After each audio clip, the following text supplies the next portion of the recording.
Awareness campaign बड़ी जरूरी है, क्योंकि हम देख रहे हैं हमारे लोग जौक दर जौक तफरीही मकामात के ऊपर जा रहे हैं। पूरी दुनिया में जब कोरोना वायरस फैल रहा था मुजाहिद बरेलवी साहब, बिलखुसूस जब चीन में हमारे हमसाए में ये मामला स्टार्ट हुआ था, तब क्या हमें तभी अवेयरनेस कैंपेन शुरू कर देनी चाहिए थी? क्या हम लोगों ने बहुत देर कर दी अवेयरनेस कैंपेन के हवाले से? एक तो अनीका, आपने बड़ा बर वक्त सवाल इसलिए किया कि आज ही हमारी शाम को वज़ीर सिंध मुराद अली शाह साहब से ब्रीफिंग हुई। एक ग्रुप ऑफ जर्नलिस्टों को शाह साहब ने बुलाया था और कुछ 1.5 से 2 घंटे बड़ी तफसील से उन्होंने उन इक़दामात का जिक्र किया। यकीनन उन्होंने कुछ बातें ऑफ द रिकॉर्ड की कि उनका ख्याल था कि अगर मैं ये ऑन द रिकॉर्ड लाऊंगा तो ये समझा जाएगा कि इस मौके पर भी हम सियासत कर रहे हैं और इमरान खान की गवर्नमेंट को क्रिटिसाइज़ कर रहे हैं। लेकिन उन्होंने यकीनन बहुत सारे तहफ़्फ़ुज़ात का इजहार किए कि वफाक ने हमसे इस सिलसिले में, और वफाकी वज़ीर सेहत यानी जो उनके मुशीर हैं, उन्होंने ताउन नहीं किया। और खैर उसका सबब ये भी है कि उनका ख्याल है कि उनके वैसे भी नॉर्मल रिलेशन नहीं हैं, और लेकिन इन पर उनका ये कहना था कि मैंने तवातुर से उनसे टेलीफोन पे भी रब्ता रखा, फिर अभी कुछ दिन पहले मुलाकात भी की। वज़ीर साहब ने जो तहफ़्फ़ुज़ात का इज़हार किया फ़ेडरल गवर्नमेंट के जानिब से, वो अपनी जगह, और फिर उन्होंने इंतहाई तफसील से कुछ तो कहा कि जनाब इसको आप प्रोपगेट करें, लोगों तक ये पहुँचाएँ और एक फ़िज़ा बनाएँ, क्योंकि इसके बग़ैर चारा नहीं है।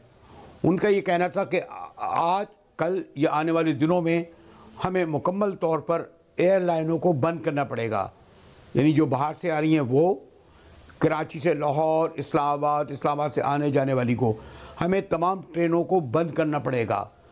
और वही कह रहे जो चाह रहे थे, यानी हम कहें, उनका ये कहना था कि तमाम कोचों और बसों को जो मुख्तलिफ़ शहरों से आ रही हैं उन्हें बंद करना पड़ेगा, फैक्ट्रियाँ बंद करनी पड़ेंगी,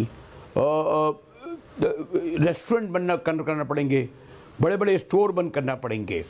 यानी वो उनका कहना ये था कि आप, मैं पैनिक नहीं फैलाना चाहता, लेकिन अल्टीमेटली यही एक तरीका है जिससे हम इस पर काबू पा सकेंगे।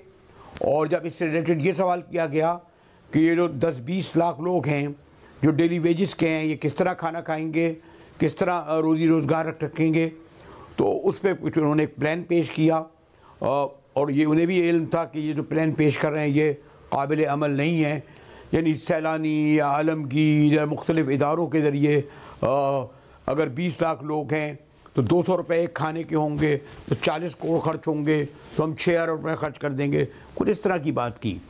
फिर उनसे सवाल ख़ास तौर पर हुआ कि ये जो ताफ्तान से लोग आए हैं वो कितना आपको अफेक्ट कर रहे हैं, तो वो उन्होंने हमें तफसील बताई कि उनकी चीफ मिनिस्टर से जो बात हुई और जो तस्दीक हुई, तो कुल कोई कह रहे थे कोई 850-900 लोग जो है वो ताफ्तान में थे। और वो लोग जो है सक्खर जो पहुँचे हैं, जिनके लिए उन्होंने इंतज़ाम किया, वो कोई 850 लोगों का है। कोई उन्होंने सक्खर में कोई एक जगह थी, इलाका था, वहाँ पर उन्होंने इंतज़ाम किया। और ये भी बहरहाल उन्होंने बताया कि उन लोगों के जब हमने टेस्ट लिए, और क्योंकि एक प्रोसेस से गुजरता है, तो 110 लोगों के टेस्ट जो एक अस्पताल से लिए गए, उनमें 50 पॉजिटिव थे, और दूसरे टेस्ट आने का वो इंतज़ार कर रहे हैं। तो ये उन्होंने कहा कि हम ये चाह रहे हैं कि फ़िलहाल सक्खर तक महदूद रखें उन लोगों को जो ताफ्तान से आए हैं, लेकिन ये मुमकिन नहीं है। किसी शहर में 5 पहुँच गए हैं, किसी शहर में 4 पहुँच गए हैं, कराची आ गए हैं।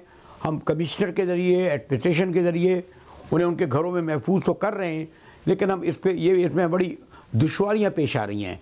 राइट। अच्छा मुजाहिद बरेलवी साहब, आप ताफ्तन की बात कर रहे थे, सबसे ज्यादा लोग जो है वो वहां सिंध में गए हैं। अभी सिंध हुकूमत इस बात पर भी गौर खौज कर रही है कि क्या उसको सूबाई जो बॉर्डर्स हैं वो बंद कर देने चाहिए, क्या डोमेस्टिक एंड इंटरनेशनल फ्लाइट्स को बंद कर देना चाहिए या नहीं करना चाहिए, क्या ऐसा होना चाहिए मुजाहिद बरेलवी साहब, और क्या फेडरल गवर्नमेंट को भी इसको फॉलो करना चाहिए, या आप समझते हैं कि नहीं ऐसा नहीं होना चाहिए?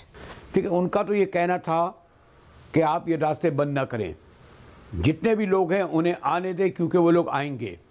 और ये बात इसलिए दुरुस्त है अनीका कि अगर आप बलूचिस्तान की और खैबर पख्तूनख्वा की बेल्ट को देखें, उसमें 10,000 तो वो जो मकरान से जो है, जो साहिल मकरान है, उससे कश्तियों के ज़रिए यानी मुख्तलिफ ज़राए से वो लोग आ सकते हैं, आप उन्हें नहीं रोक सकते।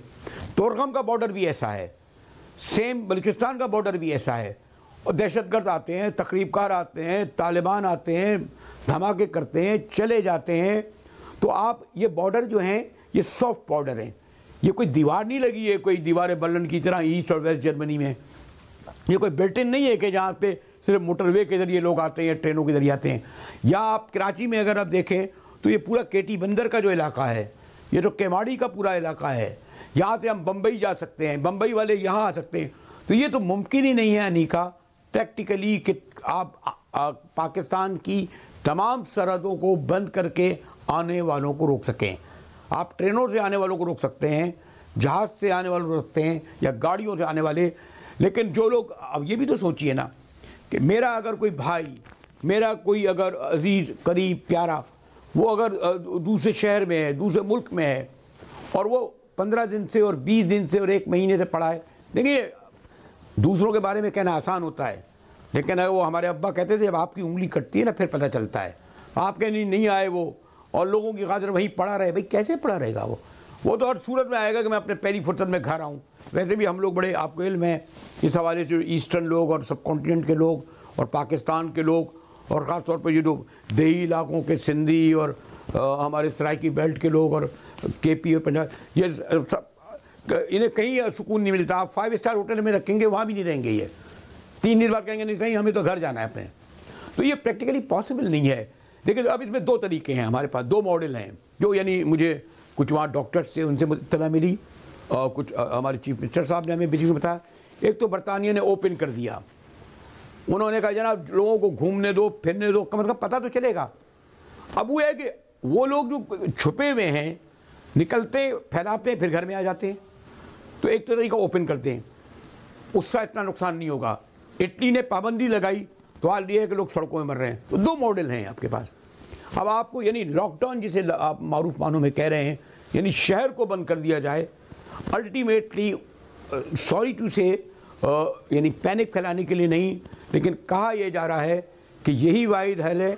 और इसी तरीके से चाइना ने भी काबू पाया, क्योंकि चाइना में तो एक सिस्टम ऐसा है सख्त गिर, उनका जो निज़ाम हुकूमत है उसके ज़रिए उन्होंने वाहना से लोगों को नहीं निकलने दिया।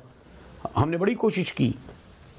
तो एक ही तरीका है कि उसको और उसकी वजह यह है कि जो यूरोपियन ममालिक हैं, आपको भी इल्म है, आप अगर लंदन वगैरह गई होंगी, वहाँ तो लोग पड़ोसियों से नहीं मिलते, आपस में उनका मिलना जुलना कम है। हमारे यहाँ तो चलते फिरते लोग 10 लोगों से मिलते हैं। तो हमें इसके लिए यही तरीका इस्तेमाल करना पड़ेगा आइंदा चलकर।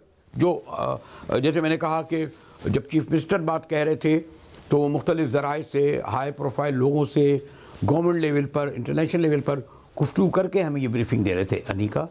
राइट लेकिन मुजाहिद बरवली साहब, एक बड़ी इंपॉर्टेंट ऑब्जर्वेशन जो सामने आ रही है वो ये कि दफा 144 लगाने के बावजूद भी पाकिस्तानी घरों में नहीं बैठ रहे हैं, वो तफरीही मकामात पे जा रहे हैं, वो खुला मिल रहे हैं, सेल्फ आइसोलेशन नहीं कर पा रहे हैं। ऐसा क्यों है? कुछ जिम्मेदारी अगर हम हुकूमत पे डालते हैं तो कुछ जिम्मेदारी हमारी भी तो है, पाकिस्तानी अवाम की भी तो है, क्यों नहीं पूरी कर पा रहे हम ये जिम्मेदारी? अनीका बीबी, एक तो ये कि जो वेस्ट है वो वेलफेयर स्टेट है, वहाँ पर अगर लोग बेरोज़गार भी हो जाएं तो उन्हें तनख्वाह मिलती है, उनको खाने पीने की चीज़ें मिलती हैं, उनका इलाज मुफ्त होता है, उनके स्कूल की फ़ीसें हो जाती हैं। पाकिस्तान में 2 करोड़ बच्चे तो स्कूल ही नहीं जाते हुजूर। पाकिस्तान में तो 3 करोड़ लोगों की आमदनी $1 से कम है।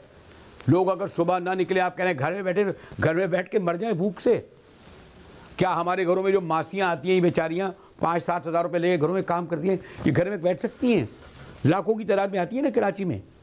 तो कराची हमारे जैसे अंडर डेवलप्ड कंट्रीज़ मुल्क में, या इन हुक्मरानों ने सिर्फ खाने पीने के अलावा, लूटपाट के अलावा, और उससे बढ़कर ये कि ये जो हम इन इदारों के मालिकान हैं, ये सनतकार है, ये सेठ है, इनके तो पेट फाड़ के इसे पैसे निकाले जा सकते हैं, वरना ये इतने सख्तगीर हैं कि वॉलंटरी हेल्प नहीं करेंगे लोगों की। तो आप ये कहते हैं ना कि लोग घरों से ना निकले, घरों से निकले फिर क्या करें? देखिए हमारा जो खुशकिस्मती से जिसे आप बहुत, जिस पे इमरान खान साहब बड़े तनकीद करते हैं, ये जो करप्शन है ना, ये अगर ख़त्म कर दें तो लोग बेगानी बनी रोज़ भूख से मरें। हमारे यहाँ जो पैरेलल इकॉनमी है, पैरेलल इकॉनमी, ये जो 10-10 लाख रुपए एक स्टोर की आमदनी है और 20-20 लाख रुपए ये जो हमारे बारबेक्यू वाले हैं, ये टैक्स जो है 10,000 रुपए नहीं देते। राइट। अच्छा मुजाहिद बरेली